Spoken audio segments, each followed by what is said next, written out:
Everyone. तो हमने पिछली वीडियो में देख लिया था कि किस तरीके से हम किसी भी कंप्रेशन मेम्बर को डिजाइन करते हैं। तो हमारा जो क्वेश्चन था वो था कि हमें एक बिल्टअप कॉलम डिजाइन करना है जो कि एक लेस्ड बिल्टअप कॉलम है जिसमें लेसिंग्स लगी हुई है। ठीक है, और हमने एक सिंपल स्टेप्स पढ़ लिया था कि किस तरीके से हमें लेमडा अज्यूम करना है, फिर एफसीडी कैलकुलेट करना है, फिर उसके बेसिस पे हमें एरिया कैलकुलेट करना है, फिर उस एरिया से स्टील टेबल से जाके सेक्शन कैलकुलेट करना है, फिर उस सेक्शन को चेक करना है और उस सेक्शन में इस तरीके से रखना है कि जो उसका माइनर एक्सिस का I y y moment of inertia है वो nearly equal to moment of inertia about z z हो, एक्स एक्स हो या जेड जेड हो, कुछ भी दे सकते हैं। ठीक है, तो उसके बाद अब हमें लेसिंग डिजाइन करना है। तो लेसिंग डिजाइन करने के लिए हमारे पास आई एस 800 2007 के अंदर पेज नंबर 50 पे आ जाता है क्लॉज नंबर। सबसे पहले आ जाता है 7.6.4। ये हमारा पहला स्टेप है लेसिंग डिजाइन का, जिसमें हम एंगल ऑफ इंक्लाइनेशन अज्यूम करते हैं विद द वर्टिकल। यानी वर्टिकल के साथ हमारा एंगल ऑफ इंक्लाइनेशन 40 टू 70 के बीच में होना चाहिए। और इनिशियली हम इसको 45 मान के चल सकते हैं, क्योंकि 45 एक ऐसा रेशियो है जिसमें टेन 45 या साइन 45 कॉस 45 ईजी हो जाता है। तो वर्टिकल के साथ इट इज 45। तो ये हमारा एक क्या है, ये हमारा एक लेसिंग सिस्टम है जो कि नॉन इंटरसेक्टिंग हम मान के चलते हैं। ये लेसिंग सिस्टम अलग अलग है, यानी ये लेसिंग सिस्टम अपना एक अलग लेसिंग सिस्टम है। ठीक है, और ये एक अलग लेसिंग सिस्टम है, ये आपस में इंटरेक्ट नहीं कर रहे हैं, दिख रहे हैं ड्राइंग में लेकिन ये अलग अलग है, यानी नॉन इंटरसेक्टिंग लेसिंग सिस्टम है।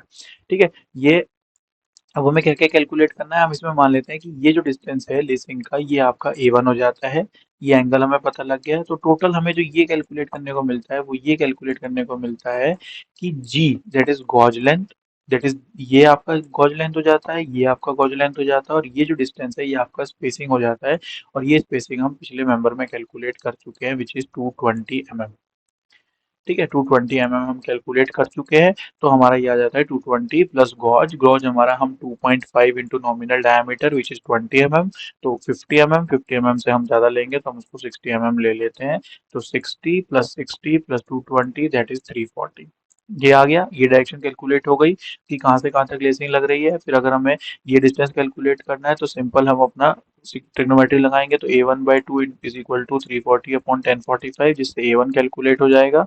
फिर हम इससे लेंथ ऑफ द रेसिंग भी कैलकुलेट कर सकते हैं। हाइपोटेन्यूज है सिंपल, तो परपेंडिकुलर अपॉन हाइपोटेन्यूज कर लो या बेस अपॉन हाइपोटेन्यूज कर लो, तो उससे आपका जो लेंथ ऑफ लेसिंग है वो भी कैलकुलेट हो जाएगा। वो हम फर्दर कैलकुलेट करेंगे। अब हमारे पास सेकंड स्टेप जो आता है, सेकंड स्टेप ये आता है कि इंडिविजुअल मेंबर का जो स्लेंडरनेस रेशो है जो कि A1/R1 से कैलकुलेट होगा, वो आपका छोटा होना चाहिए 50 या 0.7 times of the slenderness ratio of the whole section के।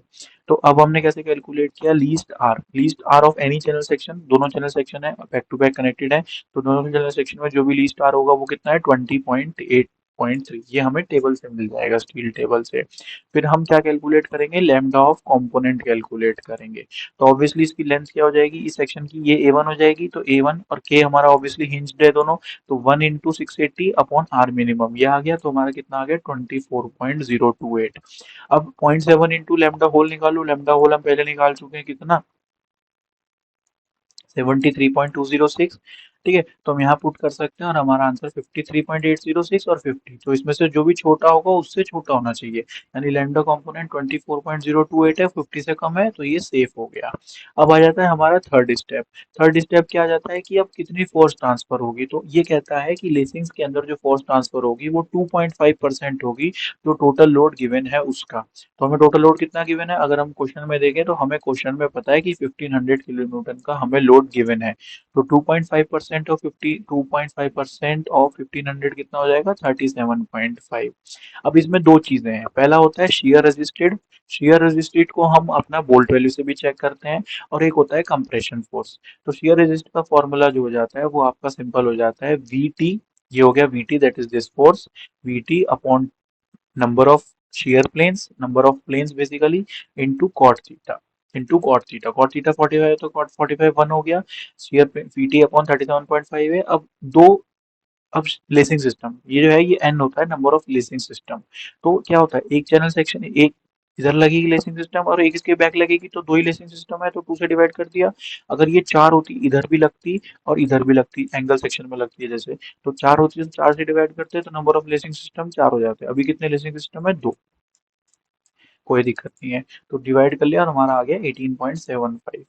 ठीक है, अब आ जाता है लेंथ ऑफ द लेसिंग। ये मैंने पहले बता दिया कि हाइपोटेन्यूज और परपेंडिकुलर अपॉन हाइपोटेन्यूज कर लो या फिर बेस अपॉन हाइपोटेन्यूज कर लो। फिर आ जाता है minimum thickness of the lacing. Minimum thickness का कैसे पता लगता है? ये thickness of the lacing bar जो है वो 140 हो जाता है effective length for single lacings, और 160 हो जाता है for effective length for double lacing. तो अभी हम सिंगल लेसिंग कंसीडर कर रहे हैं। सिंगल लेसिंग या डबल लेसिंग मतलब होता है कि यहाँ भी एक लेसिंग होती, ये आपका डबल लेसिंग हो जाता है। ठीक है, अभी हम सिंगल लेसिंग कंसीडर कर रहे हैं, तो 140 हमें 140 ऑफ द इफेक्टिव लेंथ लेना है। इफेक्टिव लेंथ हमें कितनी पता है? 400 लेंथ ऑफ द लेसिंग। तो ये कितना आ गया? 10 mm। यानी हमारे पास जो सेक्शन हो गया वो कितना होना चाहिए? इंडियन स्टैंडर्ड फ्लैट सेक्शन होना चाहिए जो कि 10 mm थिक है। ठीक है, अब आ जाते हैं width of the flat. Width of the flat क्या हो जाएगा? विड्थ ऑफ द फ्लैट हो जाता है 3 times of the nominal diameter of the bolt, जो हम अज्यूम करेंगे। तो 3 into 20 हमने अज्यूम कर लिया, तो 3 into 20 दैट इज 60। तो 60 mm का ISFF that is Indian standard flat section of 10 mm provide करना है एज लीसिंग्स। अभी हमें ये चेक करना है कि ये सेक्शन जो है सेफ होगा कि नहीं होगा, वो बाद में चेक करते हैं। तो इसमें हम क्या क्या कैलकुलेट कर सकते हैं? Sectional area 60 into 10 sectional area. उसके बाद आर मिनिमम का फॉर्मूला हो जाता है टी अपॉन अंडर रूट 12। तो टी कितना है? 10 mm अपॉन अंडर रूट 12 इतना आ गया। फिर के एल बाई आर कैलकुलेट कर लो, और के एल बाई आर आपका इतना आ गया। अब इसमें एक कंडीशन दी होती है कि जो स्लेंडरनेस रेशियो है वो आपका 145 से ज्यादा नहीं होना चाहिए। तो ये 145 से ज्यादा है, 138.56 है, तो ये 145 से कम हो गया, तो ये ट्रू हो गया। अब हमें सबसे पहले चेक करना है कि जो हमारा हमारा जो फ्लैट ये है लेसिंग है वो सही है कि नहीं है। तो उसके लिए सेम तरीका की एफसीडी कैलकुलेट करो। एफसीडी कैलकुलेट करने के लिए के एल बाई आर कैलकुलेट कर चुके हैं हम। बकलिंग क्लास सी रहेगी हमेशा। ठीक है, बकलिंग क्लास हमेशा फ्लैट सेक्शन के केस में सी रहती है। ये हमें यहाँ से पता लग जाएगा कि बकलिंग क्लास, क्योंकि आई नहीं है, ये वाला सेक्शन नहीं है, ये वाला नहीं है, ये इस सेक्शन में आएगा, इस पर्टिकुलर रेंज में आएगा, तो ये सी रहेगा हमेशा।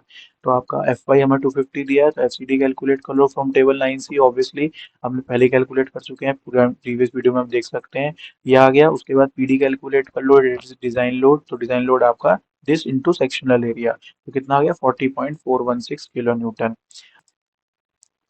ठीक है, तो वो हमें निकालना है फोर्स इन लेसिंग। तो हमारे पास डिजाइन लोड है, अब फोर्स इन लेसिंग कितना आएगा? तो VT upon n into cosec theta होता है फॉर्मूला सिंगल लेसिंग सिस्टम के केस में। तो आपका हमें वीटी पता है, एन पता है, कोसेक थीटा पता है। एन आपका नंबर ऑफ लेसिंग सिस्टम हो जाएगा, तो दो channel back to back connected होंगे तो दो ही लेसिंग सिस्टम होंगे।